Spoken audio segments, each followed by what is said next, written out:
Hi, it's Brian from Food Power. I am here with Bennett. Don gave an incredible talk last night at Arlen's Way. Many are calling it one of the greatest events they've ever attended here, if not the finest. It was about two and a half hour talk, Q&A, went on for quite a long time. We had a really engaged, eager crowd. And a few questions centered on dental health. Don, why is it some of you raw fooders, especially the fruitarians, that have issues with teeth? Can you offer some recommendations on what your dental hygiene routines are? Yeah, well, they're having problems with their teeth because it's that darn sugar. Sugar, the evil sugar. No, seriously, on a raw fruit-based diet, you're passing a lot more sugar by your teeth. But that's what you're supposed to be doing normally. But it's not the sugar that rots away teeth. If you take a tooth, a kid's tooth that they lost, and put it in a glass of sugar water, heavily sugared water, nothing happens to the tooth. Take that tooth and put it in a glass of soda and watch the tooth go away. I'm talking diet soda, no sugar, sugar-free soda. The tooth just disappears. It's acid. For those of you who remember your chemistry, it's acid and base. The acid eats away the sugar. So where's the acid coming from? If you're eating a banana is not an acid fruit. So how is the sugar from a banana end up causing your teeth to become transparent and demineralized? Well, the sugar is feeding your mouth bacteria. That's fine, it's normal.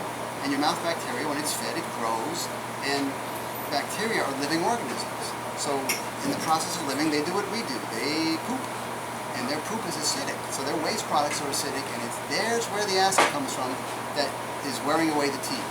But at the same time, your body has a compensatory mechanism for keeping that from happening, from keeping you from losing your enamel, and that's your saliva is constantly remineralizing your teeth. So the acid waste from the bacteria are demineralizing it from the outside, and the saliva is remineralizing it. And that's perfect when it happens, when it works well. How does it not work well? It's when the bacteria are pooping and it's acid, that doesn't change, but your saliva isn't as mineral rich as it's meant to be. Why?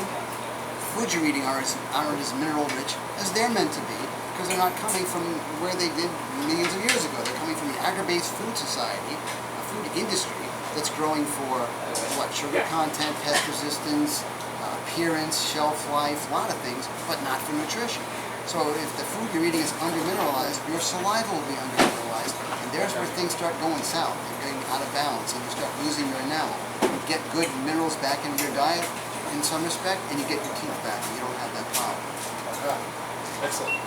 Now, so what do you do for your dental regimen? Do you rinse after meals? Do you brush your teeth after every meal? And during the talk, you also mentioned there's a special formula you Yes. Some people have really good dental genetics. I mean, they have bulletproof teeth. It doesn't matter what they eat. They can be eating candy for breakfast, lunch, and dinner, or whatever. And their teeth they've never had a cavity. Other people have weak dental genetics, like me. So we're more prone to cavities for various reasons. Or if you've had a lot of antibiotics as a child, certain antibiotics weakened your teeth and made them more brittle and colored them yellow and make them more susceptible to cavities. So there's some things you can do to compensate for this. Number one, I don't believe in brushing teeth. You know who needs to brush their teeth all the time?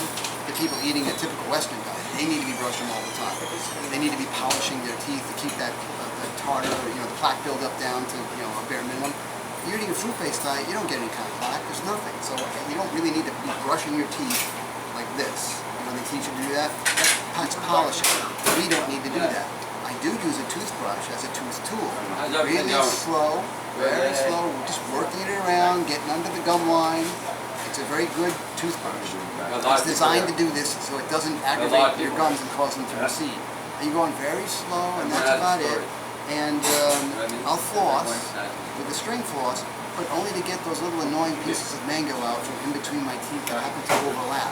Teeth are not designed to overlap, they're designed to have nice big spaces in between them. But we don't have those anymore. Our jaws are getting smaller over the millennia, but we have the same amount of teeth and the same size teeth, so we're having a problem. So we do need some string floss, but don't get the floss under your gum line, because that can really annoy the heck out of your gums and they start to recede, and that just makes more money for the dentist. What I do just before I go to sleep, the very last thing I do is I rinse my mouth with an iodine mouthwash. You can make it yourself at home. Take a swig of it, keep it in your mouth, and just for about 10 minutes. It does two very important things, Brian. Number one, it brings down that mouth bacteria colony. So when you start to go to sleep, as you're sleeping, the colony will come back up slowly, and it'll be fine by the time you wake up.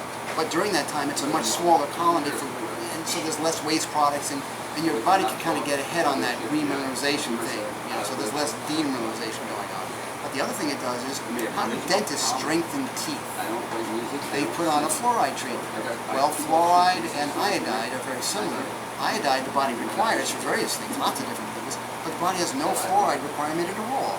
It's toxic to the body. So why not use something that works as well as fluoride on the teeth, and the body needs it, and has no toxic properties? Woohoo! Right? That's Big win. Big win, win, win, win. Except for the dentist.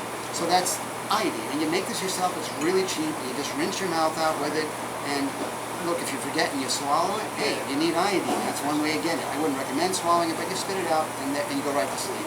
So between that, get yourself a shower floss, folks. Shower floss. Showerfloss.com. It's like a water pick. I don't like water picks. They're messy. They're in the sink, and shower floss is a water pick for the shower, where it is impossible to make a mess unless you shower with your clothes on, which no one does, so you can't make a mess in the shower. And you floss with this jet of water, and it's great. That is a great thing whenever you take a shower, you just floss with that. It massages the gums. It's a great thing. So between all these things, and they're all contained in my dental blog on my website. And what is your website then? Health101.org. Go to the EDU section, that's the more advanced section, and in there you'll see Don's dental blog, and all this is laid out, where to get the materials, where to get the best toothbrush in the world. It talks about the shower floss, everything that you ever wanted to know and didn't want to know about dental products and dental health is in there. And other parts of health, including hair health, you recommended shampoo. Yeah, you want to use a shampoo that doesn't strip the natural oils out of your hair. What's the purpose of shampoo? Well, just to clean your hair. Your hair is like a filter. So we're not dirtying up our bodies by spewing out dead, rotting flesh from the diet that we're eating anymore. Now we're eating fruit, so everything's cool. But we're still walking through this air which is polluted from the exhaust of cars, and our hair acts as a filter for that. So you still need to wash your hair at the very least. You want to use a shampoo that doesn't strip out the natural oils from your hair. And J.R. Liggett's Bar Shampoo is the bomb. You can find that link to it on my website. I don't sell any of this stuff. It's the greatest thing in the world to use. How's my hair looking, folks? We had a girl in it earlier asking, did you always have such marvelous hair? And she had to touch it. I get that a lot. The ultimate fandom. Yeah, so it's the greatest thing, but it's not good for the other shampoo makers who formulate their shampoos in such a way where you're then forced to use their conditioners to undo the damage from the shampoo. So I'd like to use a shampoo that only has the benefits with none of the detriments, none of the downsides, and that's J.R. Liggett's Bar. It's a bar of shampoo. Hey, look, people say, well, I don't know if I can get used to a bar of shampoo. I'm like, dude, you're eating a fruit-based diet, different from millions of people on the planet. You can get used to using a bar of shampoo. I think so.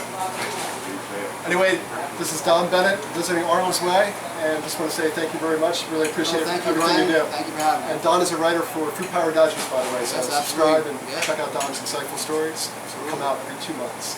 Thanks so much. Bye-bye.